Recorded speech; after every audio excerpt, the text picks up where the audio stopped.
나는 올해로 105살이 되었습니다. 한 세기가 넘는 시간 동안 나는 수많은 사람들의 삶이 시작되고 끝나는 것을 지켜보았습니다. 전쟁을 보았고 굶주림을 보았고 기적 같은 번영도 보았습니다. 그러나 내가 가장 오래 가장 깊이 들여다본 것은 따로 있습니다. 그것은 바로 사람과 사람 사이의 관계였습니다.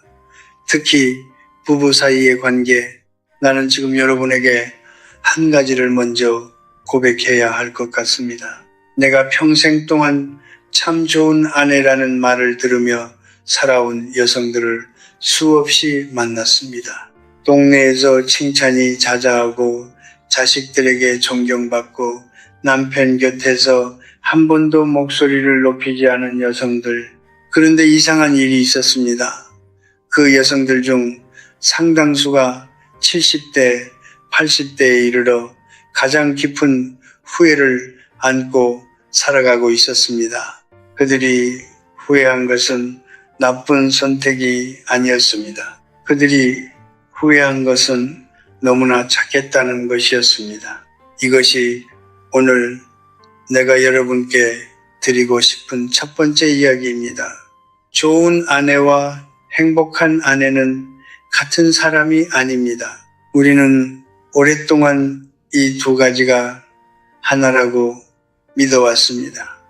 남편의 체면을 세워주는 것이 사랑이라고, 자식들 앞에서 절대 흔들리지 않는 것이 강함이라고, 나는 괜찮아라는 말이 배려라고. 그러나 내가 105년을 살면서 배운 것은 다릅니다.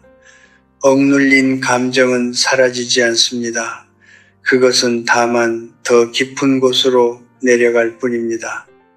몸속으로, 뼛속으로, 그리고 어느 날 밤 혼자 누워있을 때 아무도 모르게 조용히 올라옵니다. 당신이 지금 50대라면 이 말을 흘려듣지 마십시오. 당신이 60대라면 지금이 아직 늦지 않은 마지막 시간일 수 있습니다. 당신이 이미 70대라면 지금 이 순간도 늦지 않았습니다. 다만 조금 더 용기가 필요할 뿐입니다. 나는 오늘 착하게 사는 법을 가르치러 온 것이 아닙니다. 나는 오래 억누르고 살았던 여성들이 노년에 어떤 대가를 치르는가에 대해 이야기하러 왔습니다. 달콤한 위로가 아닙니다. 하지만 진실한 이야기입니다. 105년을 살아온 사람이 드릴 수 있는 가장 정직한 선물은 아름다운 거짓말이 아니라 조금 아프더라도 살아가는데 진짜 도움이 되는 말이라고 나는 믿습니다. 그러니 오늘은 잠시 남편 곁이 아닌 자기 자신의 곁에 앉아 보십시오. 내가 40년 넘게 알고 지낸 여성이 한 분 있었습니다. 그분의 이름은 굳이 밝히지 않겠습니다. 다만 이렇게만 말씀드리겠습니다. 그분은 내가 살면서 만난 사람 중에 가장 완벽한 아내처럼 보였던 분이었습니다. 남편이 틀린 말을 해도 고개를 끄덕였습니다. 손님 앞에서 남편이 무례하게 굴어도 미소를 잃지 않았습니다. 자식들이 어머니 아버지한테 너무하시는 거 아니에요? 라고 물으면 그분은 늘 이렇게 말했습니다. 아니야, 나는 괜찮아. 그 말이 입버릇이 되어버린 것입니다. 나는 괜찮아. 남편이 세상을 떠난 것은 그분이 76살 되던 해였습니다. 그리고 놀라운 일이 벌어졌습니다. 남편이 떠나고 채 2달도 되지 않아 그분의 몸 곳곳에서 병이 터져 나오기 시작했습니다. 의사는 말했습니다. 몸 안에 오래된 염증들이 있었다고, 한두 해가 아니라 수십 년에 걸쳐 쌓인 것들이라고. 나는 그 말을 듣고 한동안 자리에서 일어나지 못했습니다. 몸은 거짓말을 하지 않습니다. 우리가 입으로 괜찮다고 말하는 동안 몸은 조용히 그 감정들을 받아서 어딘가에 쌓아두고 있습니다. 분노, 억울함, 서러움, 말하지 못한 눈물들, 그것들은 공기 중으로 사라지는 것이 아닙니다. 살 속으로, 장기 속으로, 뼈 속으로 스며들어 갑니다. 그리고 몸이 더 이상 버틸 수 없는 순간이 오면 한꺼번에 밖으로 나옵니다. 나는 30대에 이것을 몰랐습니다. 나 역시 참는 것이 덕이라고 배웠고 그렇게 믿었습니다. 그러나 90살이 넘어서 나는 비로소 깨달았습니다. 참는 것과 견디는 것은 다릅니다. 참는 것은 감정을 없애는 것이 아닙니다.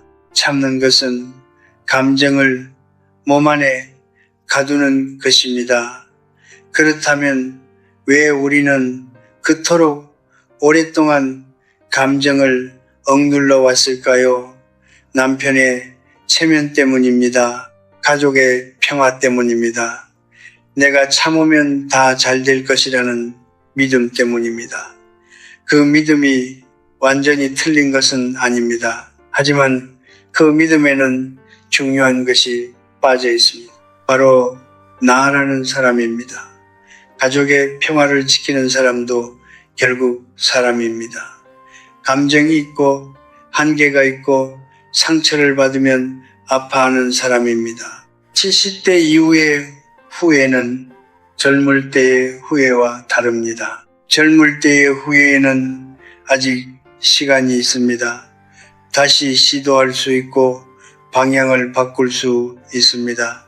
그러나 70대, 80대의 후회는 돌아갈 곳이 없는 후회입니다. 그 나이에 내가 그때 왜 그랬을까라는 말은 단순한 반성이 아닙니다. 그것은 되찾을 수 없는 시간에 대한 슬픔입니다. 내가 여러분께 드리고 싶은 말은 이것입니다. 체면은 남편의 것입니다. 그러나 감정은 당신의 것입니다. 남편의 체면을 지켜주는 것은 아름다운 일입니다.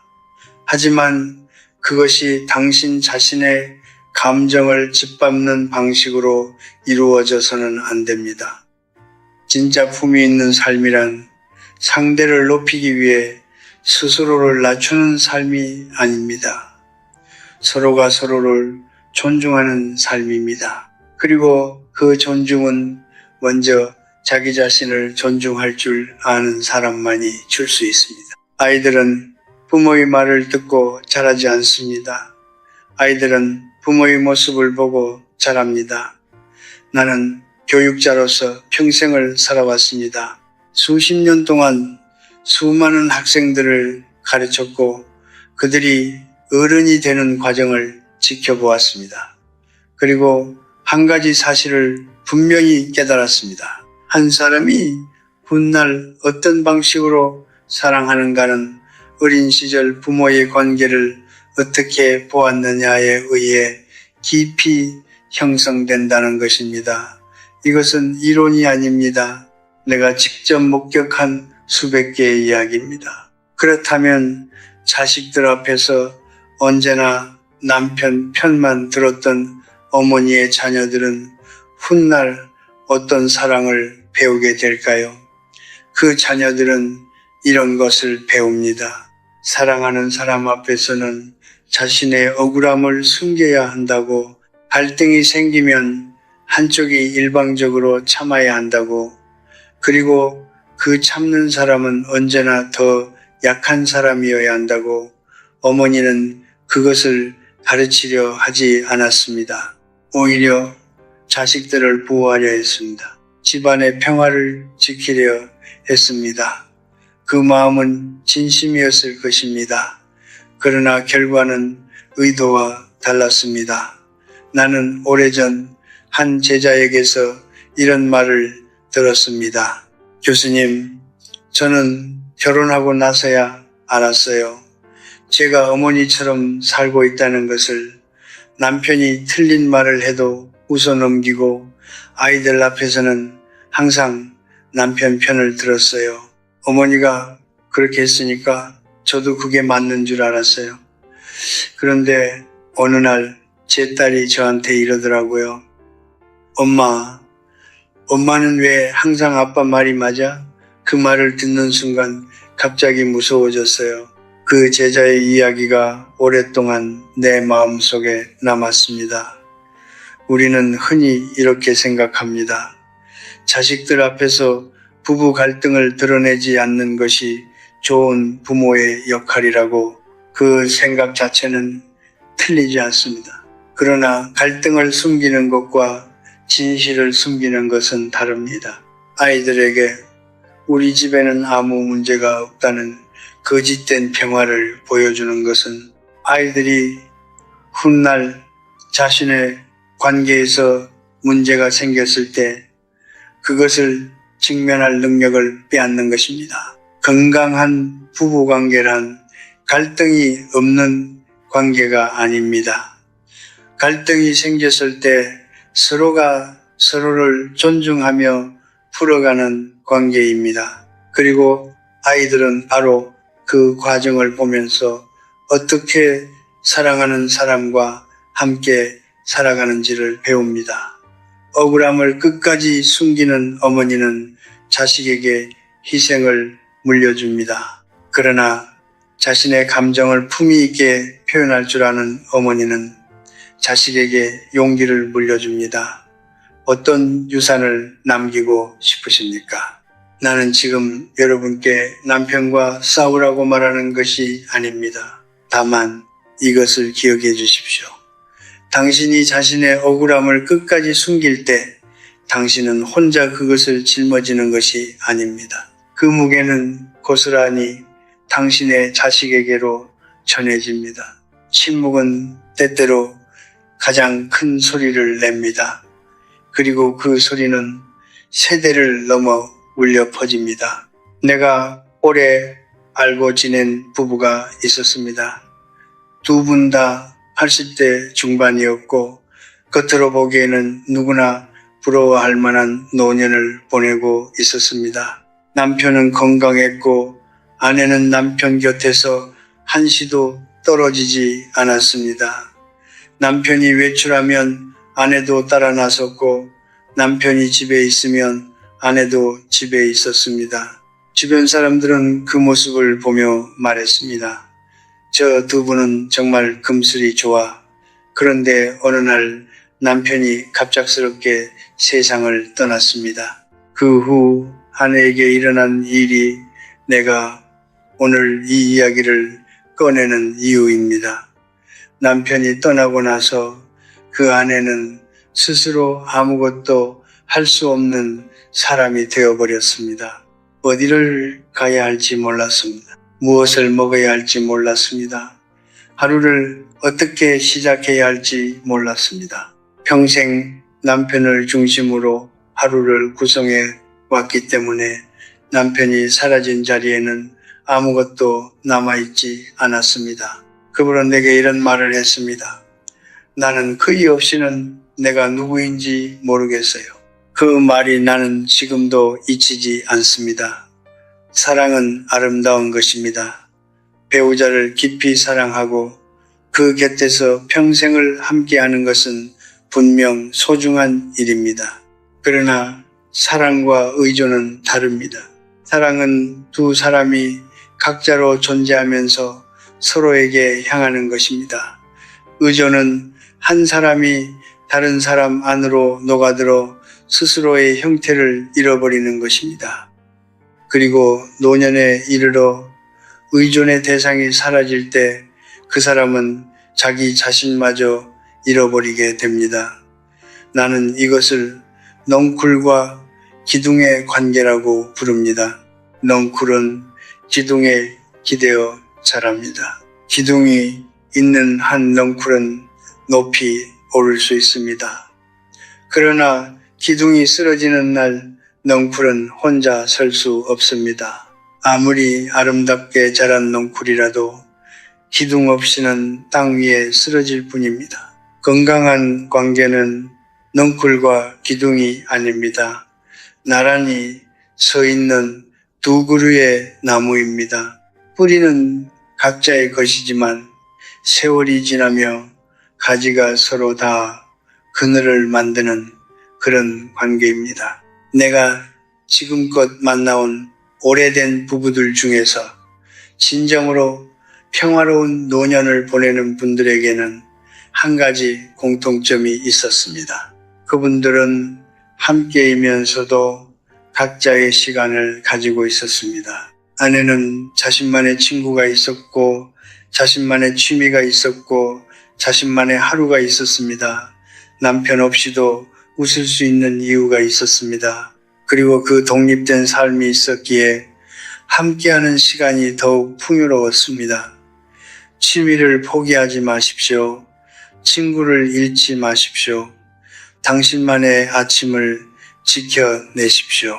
그것은 남편을 멀리 하는 것이 아닙니다. 그것은 혹여 남편이 먼저 떠나는 날이 오더라도 당신이 당신으로서 살아갈 수 있도록 스스로를 지키는 일입니다. 그리고 살아있는 동안에도 각자의 삶이 있는 두 사람이 함께할 때 그 관계는 의존이 아닌 선택이 됩니다. 매일 아침 다시 선택하는 사랑, 그것이 내가 아는 가장 오래가는 사랑의 형태입니다. 두 개의 촛불이 나란히 타오를 때 방은 가장 밝습니다. 어느 늦은 오후였습니다. 나는 오랜 지인의 집을 방문했습니다. 그분은 82살의 할머니였고 남편과 함께 60년 넘게 살아온 분이었습니다. 내가 거실에 앉아 차를 마시고 있을 때 그분이 갑자기 말없이 눈물을 흘리기 시작했습니다. 나는 조용히 기다렸습니다. 한참 후에 그분이 입을 열었습니다. 교수님, 저는 평생 한 번도 영감한테 제가 힘들다는 말을 못했어요. 항상 나는 괜찮아 라고만 했거든요. 그런데 이제 와서 생각해보니 그이가 저를 정말 알고 있었을까요? 제가 어떤 사람인지 무엇이 아팠는지 그이가 알고 있었을까요? 나는 그 질문에 곧바로 대답할 수 없었습니다. 나는 괜찮아. 이 세 마디는 한국의 많은 여성들이 평생 가장 많이 한 말 중 하나일 것입니다. 밥을 못 먹어도 괜찮고, 아파도 괜찮고, 서러워도 괜찮다고 했습니다. 그 말은 처음에는 배려에서 시작되었을 것입니다. 가족을 걱정시키고 싶지 않아서, 남편에게 짐이 되고 싶지 않아서 그 마음은 분명 아름다운 것입니다. 그러나 그 말이 수십 년에 걸쳐 반복될 때 그것은 배려가 아니라 벽이 됩니다. 상대방은 당신이 괜찮다고 했으니 괜찮은 줄 압니다. 당신이 아프다고 하지 않았으니 아프지 않은 줄 압니다. 당신이 외롭다고 하지 않았으니 외롭지 않은 줄 압니다. 그렇게 세월이 흐르면 두 사람은 같은 집에 살면서도 서로를 모르는 사람이 되어갑니다. 몸은 가까이 있지만 마음은 점점 멀어집니다. 그리고 어느 날 문득 깨닫게 됩니다. 내 곁에 수십 년을 함께한 사람이 있는데 나는 왜 이토록 외로운가? 그 외로움의 뿌리는 상대방의 무관심이 아닐 수 있습니다.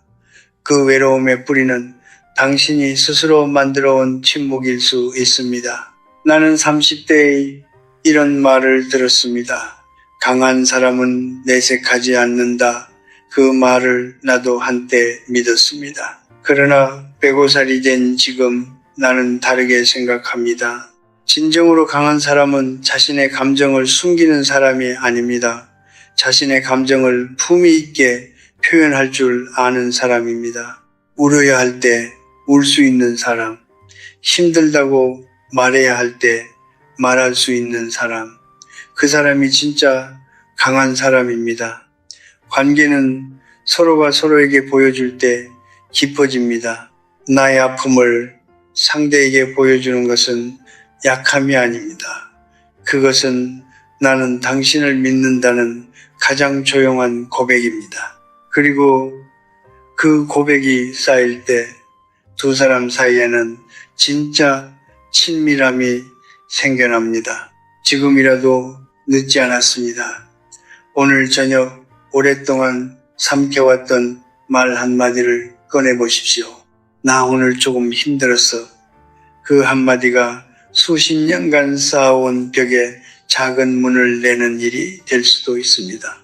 사랑은 완벽한 모습을 보여주는 것이 아닙니다. 사랑은 있는 그대로의 모습을 두려움 없이 내어놓는 것입니다. 나는 괜찮아 라는 말을 내려놓을 때 비로소 진짜 당신이 보이기 시작합니다. 내 오랜 친구 중에 90이 넘어서도 정정하게 살아온 사람이 있었습니다. 그는 평생 고집이 센 사람이었습니다. 자기 방식대로 살았고 자기 생각이 옳다고 믿었으며 주변의 말에 좀처럼 귀를 기울이지 않았습니다.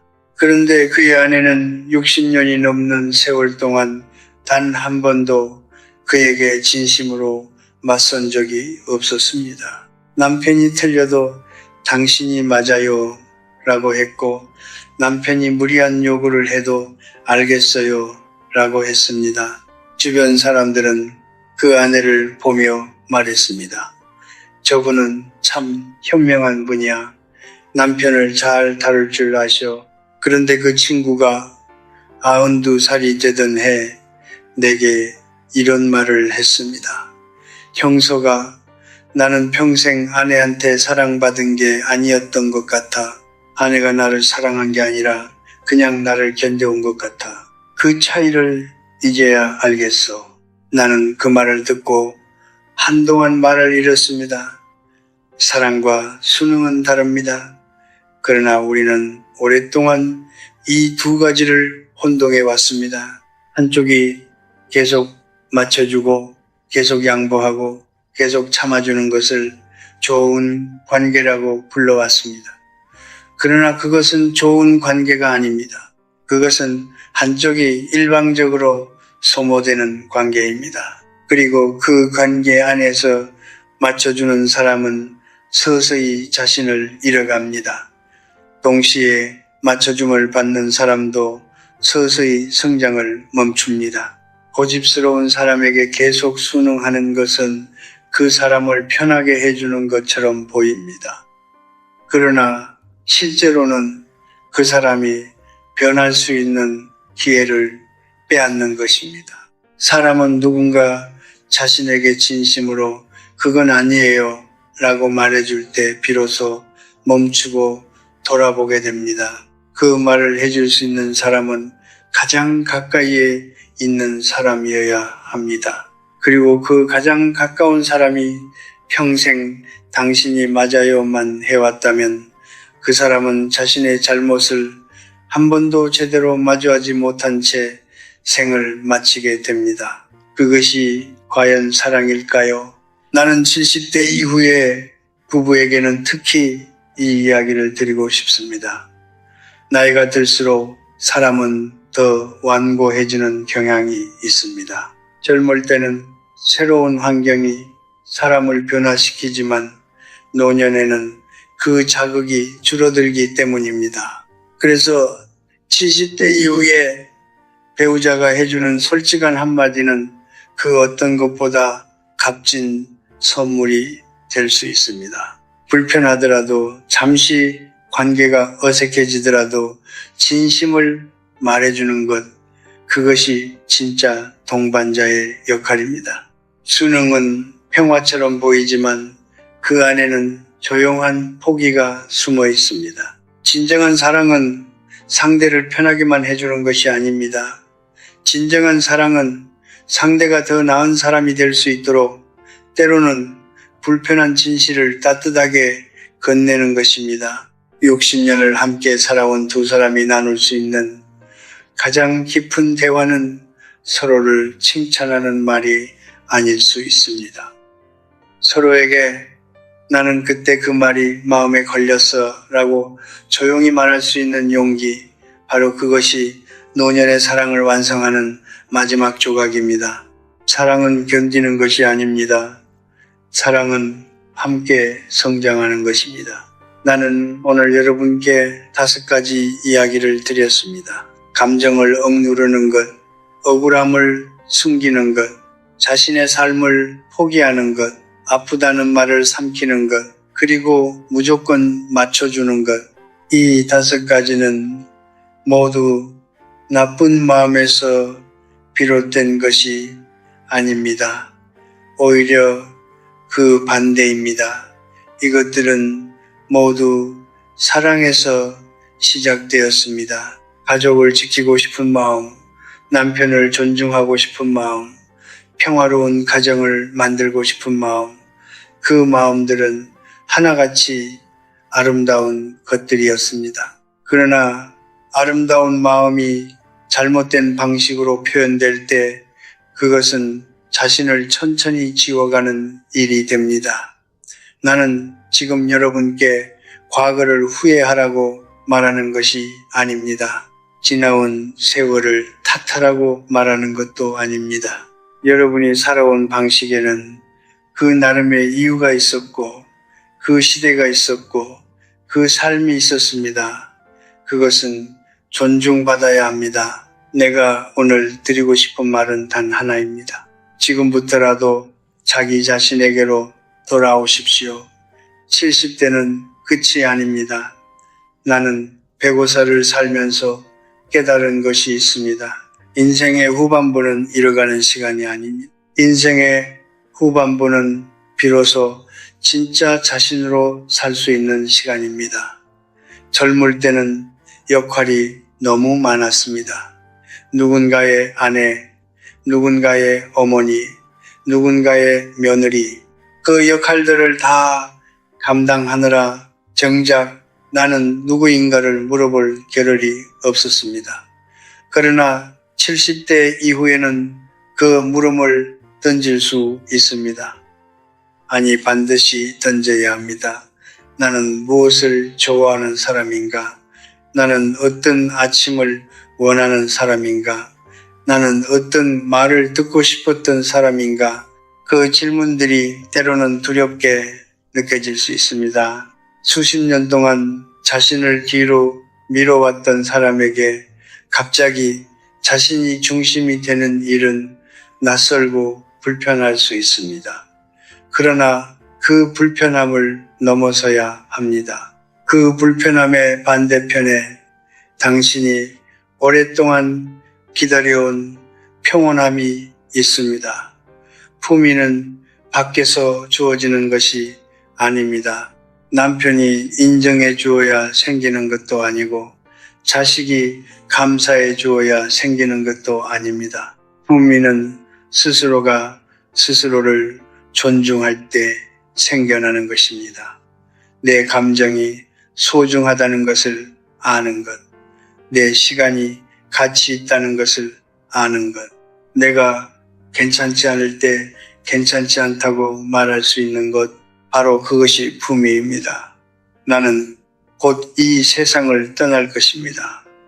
105년을 살았으니 이제 그 준비를 하고 있습니다. 두렵지 않습니다.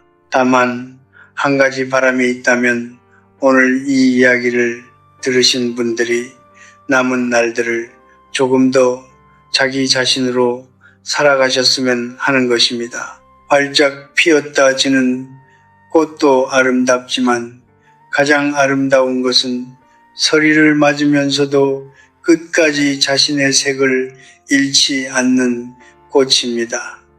당신이 바로 그런 사람이기를 바랍니다. 인생은 요란한 축제가 아닙니다. 인생은 자기 자신과 화해하며 걸어가는 조용하고 긴 여정입니다. 끝까지 걸어가십시오. 당신답게.